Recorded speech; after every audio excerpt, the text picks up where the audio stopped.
What's going on, y'all? It's your boy No Credit, and I'm back again with another one. I need you guys to do me a favor, hit that like button, hit that subscribe button, hit that notification icon for more videos like this. That being said, let's get into it. So Eddie Hearn said in a post fight interview after Jaron Ennis stopped Stanionis in 6 rounds. Stanionis cornered during the towel. They stopped the fight or whatever. Uh, Stanionis was coming off a 3-year layoff. I mean, he had one fight recently, but he still was coming off a 3-year layoff. To have only one fight and jump straight into a fight with Jaron Ennis isn't really a smart idea. I'm not saying he would have won. I think he would have lasted longer than 6 rounds. But that was one of the biggest issues I actually had. I don't know if you guys heard me talk about this fight going into this fight. I actually talked about that with Boxing Nerd and some other people, but I didn't really speak on the fight on YouTube like that. I don't know if I spoke on it in any of my live, but that was probably one of the issues I had with the fight. A lot of people was like, because y'all know I'm from Philly, a lot of people was like, aren't you going to the fight? I'm like, I don't know about this fight, because the reason why I don't know about this fight, this guy's been on a long layoff. I don't think it's going to be a competitive fight. That was my initial reaction. When people was telling me about this fight, everybody was saying this is a close fight. People was telling me, I already made my parlay weeks ahead. You know, I had Jaron Ennis winning the fight. I already had him in my lay. I told y'all that. But people try to convince me, oh, this Stanionis guy, he's this, he's that. I didn't really see too much special about the boy. I said about the boy, about the guy. I didn't see too much special about him. Like, nothing really special. And plus, like I said, the problem with that fight was the fact that the guy came off a 3-year layoff and only had one fight. You know, if he had 3 fights, even 2 fights, a 3-year layoff and only one fight, even 2 fights is not enough. You get a 3-year layoff, you need 4 easy fights to really get back. One fight is not enough unless you're the elite. You can't afford to have a 3-year layoff. Unless you're the elite of the elite, the Floyd Mayweather, the Terrence Crawfords of the sport, to be able to have a 3-year layoff. That's too long. But anyway, I don't want to take too much credit from Jaron. Every time I speak on stuff, people think I'm taking credit from this guy. It's ridiculous. But anyway, I wanted to speak on what Eddie Hearn said. Eddie Hearn said he wanted to sign Jaron Ennis like 5 years ago. I'm like, what? Imagine if Jaron Ennis actually signed with Teddy. Well, I said Teddy. Imagine if Jaron Ennis actually signed with Eddie Hearn 5 years ago. 5 years ago. So that's about 2020, bro? You guys know Jaron Ennis was the mandatory for Errol Spence in 2022. In 2022, Jaron Ennis became Errol Spence Jr. mandatory. That was 2022. That was before Errol Spence fought Bud Crawford. He fought Bud Crawford a year later. Right? He fought Crawford a year later in 2023. But in 2022, Jaron Ennis was Errol Spence Jr. mandatory. If he had aligned himself with Eddie Hearn, he would have got that fight. PBC didn't have Jaron Ennis' best interest at heart. This is the point I'm trying to make. The best decision Jaron Ennis ever made in his career, and I commend him for that, was leaving the PBC and going to Eddie Hearn at Matchroom. That was the smartest move they've ever made. I don't know who idea was it. Who did he get in contact with to really wake him up? Because he was wasting his career. You know, super talented kid from Philadelphia. You know, got a lot of potential to carry the city. You know, be up there with names like Bernard Hopkins eventually. The Joe Louis of the world. He had potential, right?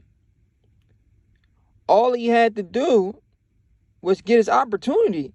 And PBC refused to give him his opportunity. He should have had an opportunity versus Errol Spence Jr. I said Joe Louis. I meant Joe Frazier, guys. I'm sorry. Correction. Joe Frazier, not Joe Louis. Frazier. Joe Louis is not from Philly. Joe Frazier. But Jaron Boots Ennis The best thing he ever did for his career was aligning himself with Eddie Hearn.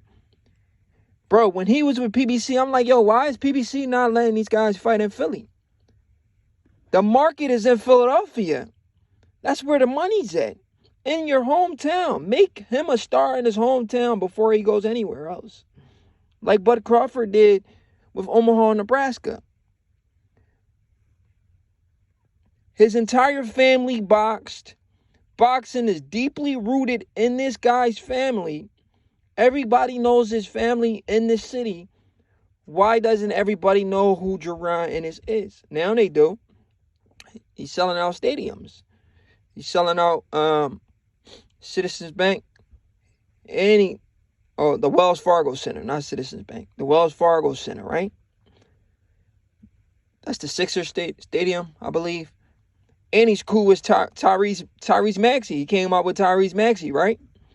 So he's getting the recognition and the clout he deserved. But he should have been got that. But the point of this video is, imagine if he would have got the Errol Spence Jr. fight. I think he would have got it if he was with Eddie Hearn. Eddie Hearn had the money. Maybe Earl would have took it. Maybe Earl would have took it. Because if Eddie offered Earl a good amount of money, shit, maybe Earl would have took it, But I've seen interviews where Earl said, I'm loyal to Al Heyman. Before the Terrence Crawford fight, I saw an interview from Errol Spence. I'm loyal to Al Heyman. Even $100 million, I won't fight Crawford. But then when Crawford called him up, somewhere along the line, something changed. I don't know what it was, but something changed. And his loyalty for Al Heyman wasn't the same no more because he took the fight. And I'm so glad that he took the fight, because if he never took that fight, we would have never been able to say Bud Crawford beats Errol Spence. And I'm glad Canelo Alvarez took the Crawford fight too, because now I get to say Bud Crawford beats no credit Canelo Alvarez, because that's what he's going around saying. I get no credit fighting Bud Crawford. Yeah. When you get your ass whooped, you don't need credit. when you get your ass, you don't need credit, because you're going to lose. So what credit are you going to get, bro? I'm confused. Like, what? What's up with him, bro? What's up with Canelo talking about he ain't going to get no credit? How you going to get credit if you going to lose, bro? Like, Mr. No Credit. That's why my channel is called No Credit.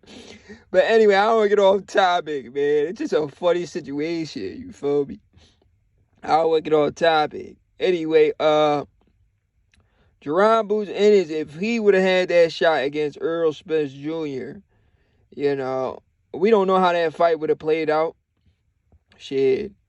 I think it would have been a very competitive fight, but styles make fights. Errol Spence style probably would have been tailor-made for Jaron Ennis. And if Jaron Ennis can take Errol Spence body shots, he probably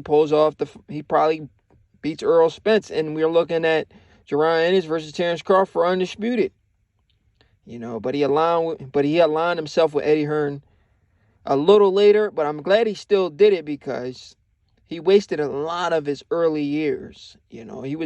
He's been ready to fight these guys for the world titles. I'm not saying he was going to beat them, but I'm saying he's been ready, We don't know if he beats them unless he get in there. Well, I know for a fact he doesn't beat Bud, because skills pays the bills. Bud Crawford IQ is out of this world.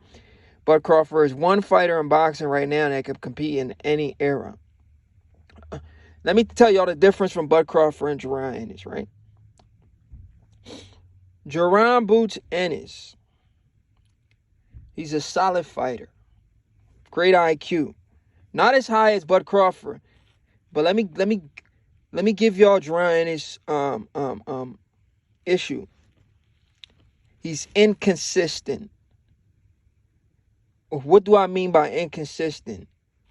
Meaning, like, Jaron Ennis, if you listen to Jaron Ennis and his father talk, right?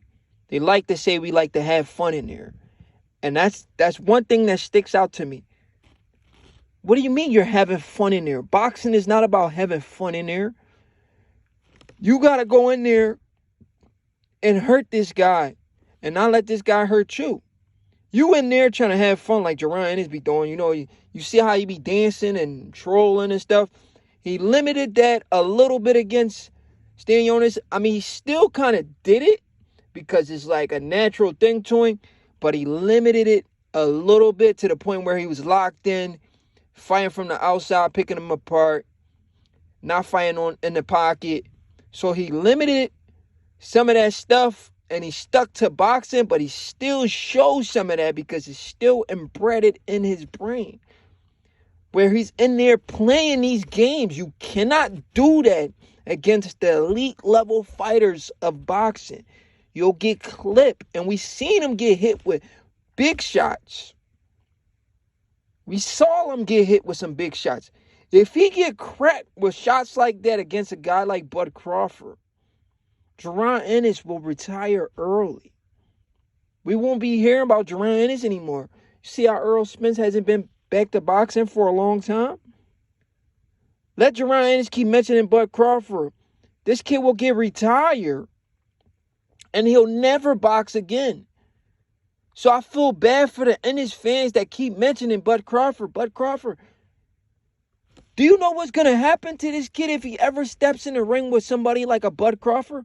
He'll never box again. His confidence will be shot. He'll never want to put on a pair of gloves. The beating that he's going to take. All he has to do is disrespect the man, and the man's going to welcome him. But also he has to raise his value, because I'm not fighting no Jaron Ennis for pennies when I'm at the top of the sport. I'm at the top of the food chain. Jaron Ennis is making $2-3 million. I made $25 million versus Errol Spence. My next fight versus Canelo Alvarez, I'm making $50 million. A fight with me and Jaron Ennis. What? You want me to go back down to pennies? What did Derek Chisora say when he was talking to Eddie? He said, "Yo, Eddie, man, when you gonna pay me some of the big bucks, man? I'm eating fish." He said, "I'm eating fish and bread. I'm trying to eat some caviar." What he say? I forgot exactly what he said, but it was funny as shit what Derek Chisora said. That was one of the funniest interviews I ever heard. But no bet, though. Jaron Ennis, hell with no smoke with Bud Crawford. He can smoke, you hear me? Anyway, he should have been aligned himself with Eddie Hearn. His situation would have been a lot different. He would have been got a lot more notoriety, more credit, and he would have got noticed a lot sooner than he is right now. Anyway, it's your boy No Credit. I'm out.